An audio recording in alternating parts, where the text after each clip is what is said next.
Hello crafty friends, this is the Paper Chef here.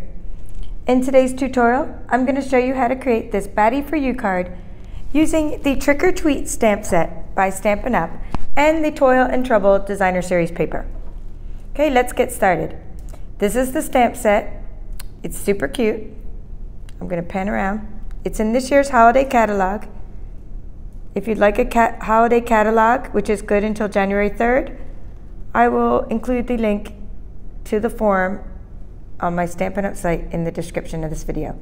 We're using the Batty for You sentiment, and we're using this cute elephant. I'm going to be coloring in the elephant using the Stampin Blends. That's just Stampin Blends, not stamping.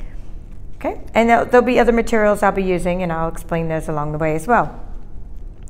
Okay, let's get started with the coloring part, because as you let the blends dry, you get actually better results. So let's go ahead and do this one, which is this one. Elephant is in Highland Heather. Okay, the blends I have pulled out today include Pool Party, which we're going to use for the eyes, and we're just using Dark Pool Party for the eyes through the mask, and then we're using Smokey Slate, the light and dark blends, and we're using Highland Heather. And the reason we're using Highland Heather is not only because the elephant looks cute in this color, in this shade of purple, but because it's also a coordinating color. It coordinates with the paper that we're using for the card. Okay, right now I'm just coloring on a silicone mat so I don't mess up my table. These two are drying. As you can see, that you get a lot better results after they dry for a long time because they blend together better. So these two I just got done coloring.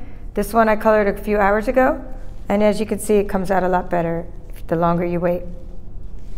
I always take the wide side of the marker first, so I'm using the dark Highland Heather, and I'm using the brush tip. And I always take the darker one of the two, and I go around the outside lines of my elephant. This is a nice image to color because it's nice and large. I like to color when I'm watching TV. It's very relaxing. I'm going to keep going around the ear, around the part of the trunk, around the face, and around the belly. Now, I have to switch to the thin side at this point because if I don't, I will color outside the lines, which is not a problem. We do have a color lifter, and it gets the alcohol color, off of your paper if you do color outside the lines. But hey, remember, it's okay to color outside the lines. I'm going around the outside of the trunk in the darker color. My friend Sally taught me how to use alcohol markers years ago before we even came out with blends, and I really thank her for that because it's been working for me. I'm not like an artist, but I just use the technique she taught me, which is always kind of going from dark to light. And then I'm using circular motions here. I'm just blending the light color with the dark. And you don't want to do this just once. I'm doing it once at first, but if you do, you're still going to have some stark contrast. Okay, I've colored in the whole thing, including the ears. You want to go over this one more time, at least one more time. You can even do it 2 more times, blending the light and dark colors together. Now, what's very important to know is when you stamp your image, you want to use what's called Memento Black Ink. Memento Black Ink works well with the blends. It doesn't smear. But still, I did stamp these about a couple hours ago. I mean, at least let them dry for about an hour. And when I say stamp these, I stamp the circles, which I'm going to tell you about. I'm going to tell you about the little card kits I give out at my workshops. So I'm happy with that. And the blends work well on this is called Shimmery White cardstock. You see the shimmer in the cardstock. It's just awesome. It also works well, the blends work well on Whisper White cardstock. Okay, now I'm going to take my 2 Smoky Slate markers. I'm going to use the thin sides. Dark first. I'm coloring the wings. And I'm just going around the wings. Dark. Okay, and around the mask. Okay, and now I'm going to take the light side. It's better if you're sitting right over the top of this. My camera's at a different kind of angle. In fact, if I went outside the lines, I'm just going to go ahead and do it to both wings. Make it look like it's supposed to be like that, right? You get a little motion glow. No big deal. Or I could use the color lifter and get rid of the outside of the lines, but it doesn't matter because everyone you give this to is going to think these are so super cute, and they're going to appreciate your effort in coloring. And if you can't afford, you know, the blends yet, just color with what you have. You know, use what you have. Use your colored pencils or whatever you have. But I love the blends because they coordinate with our papers. So now I'm using the Pool Party blend, and I'm coloring in the eyes. And I'm happy with that. I'm happy with this Batty for You. And I'm going to go ahead and add dimensionals to it. I'm going to add the larger dimensionals. These are our Stampin Dimensionals. And you can see how the alcohol goes through to the other side, which is no big deal because we're covering that up. So I will use 3 dimensionals, but I won't take off the sticky part yet because we're going to assemble our card. We're just using a standard card, which I'll be putting all the dimensions in the description. But when I go to my classes, I have a card kit, and I give everybody, in this particular one, it's a piece of Crushed Kerry cardstock, because Crushed Kerry goes with the Toil and Trouble Designer Series paper. It's one of the coordinating colors. This is a double-sided piece of Toil and Trouble Designer Series paper. I'm using another piece of Designer Series paper from Toil and Trouble, which is 1.5 inches by 5 inches.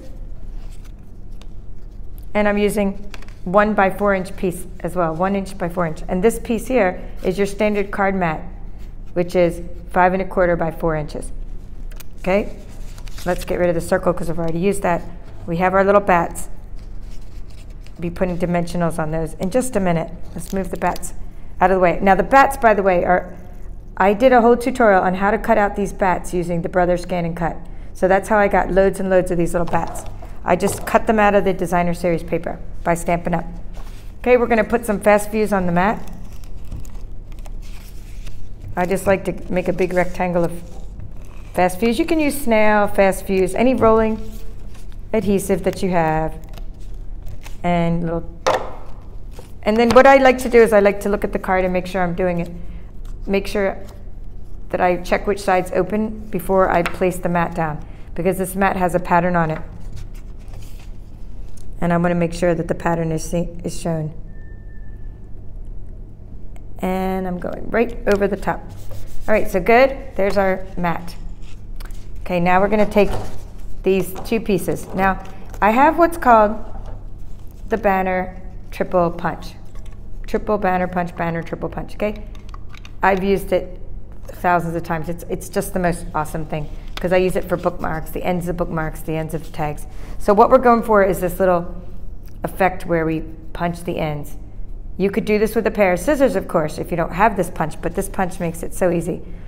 The slots, it's called banner triple because you have 1 inch slots, you have 1.5 inch slots, and for my bookmarks I cut it 2 inch, and there's the 2 inch slot. So it slides in there nicely. I put it in the front and then I flip it over. And I could just punch it there, but I usually pull it back so I don't punch off too much at once, because in case I mess up, I have a little wiggle room. I'm going to go ahead and do the other side. Flip it over just to get it lined up. Flip it over. And punch it out, okay? So there's that. Now let's put that on our card and see how it looks. If there's not a lot showing on the sides, we'd punch it smaller, but this one looks good. That's the kind of effect I'm going for, see? I'm going for that effect where some is showing through the sides. So let's place that down using fast views again, okay? A couple little lines of fast views. I have to look above it to make sure it's going on there. Okay, it looks good, see, it's on there. And we put this, I'm gonna put it up here a little bit. Not in the middle of the card in this design. I like to put things down like 2/3 down, because I'm gonna put this one down below that one. And this one needs it to be a lot shorter, because it should be shorter than this one. So we put it in the 1 inch slot. This is the piece of Highland Heather cardstock. Highland Heather.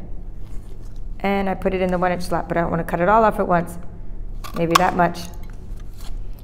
I made so many of these cards, you just kind of get a feel for like, it's good when you cut all your pieces and mass produce, and you get a feel for what the right sizes are, or how much to push it in. And I'm liking that. Okay, that's good. Oh, a little bit. I want it to be a little bit shorter. So just cut off a little piece more.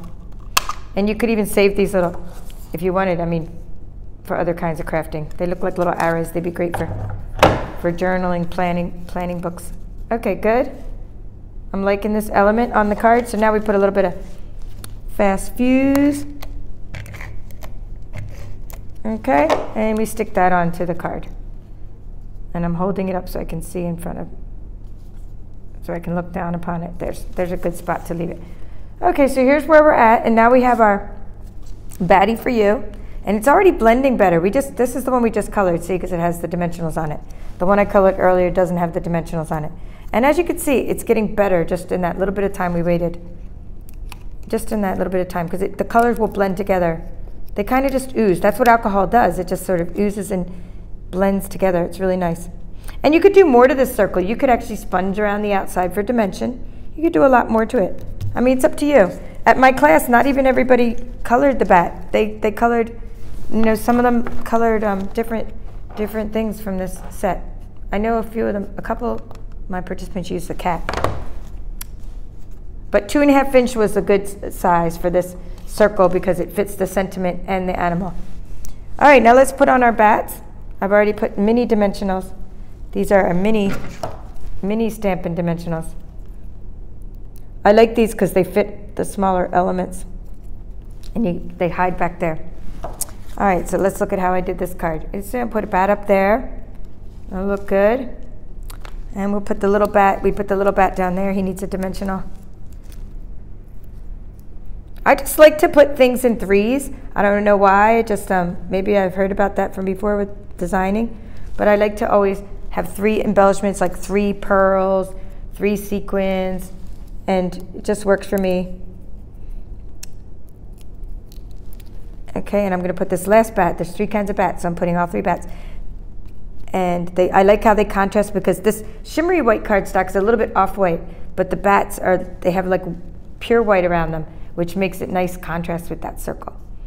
And so here's the entire card. And I have to pull it back. My camera's really close, but there you can see. That's the card we just made. And I'm going to go back to the cards from earlier. As you can see, these blend a lot better. Okay, so here's the cards from earlier. And then this one I made maybe several hours ago. And the darkest still could blend in a little better there with the light. So I hope you enjoyed this tutorial. And we covered a lot in it. We covered not only how to assemble a card and use the embellishments and things like that, but we covered how to use the Stampin Blends, techniques for using the Stampin Blends. So I hope you enjoyed this tutorial. Please subscribe to my channel and let me know if you need a holiday catalog. This is the Paper Chef. Thanks for now.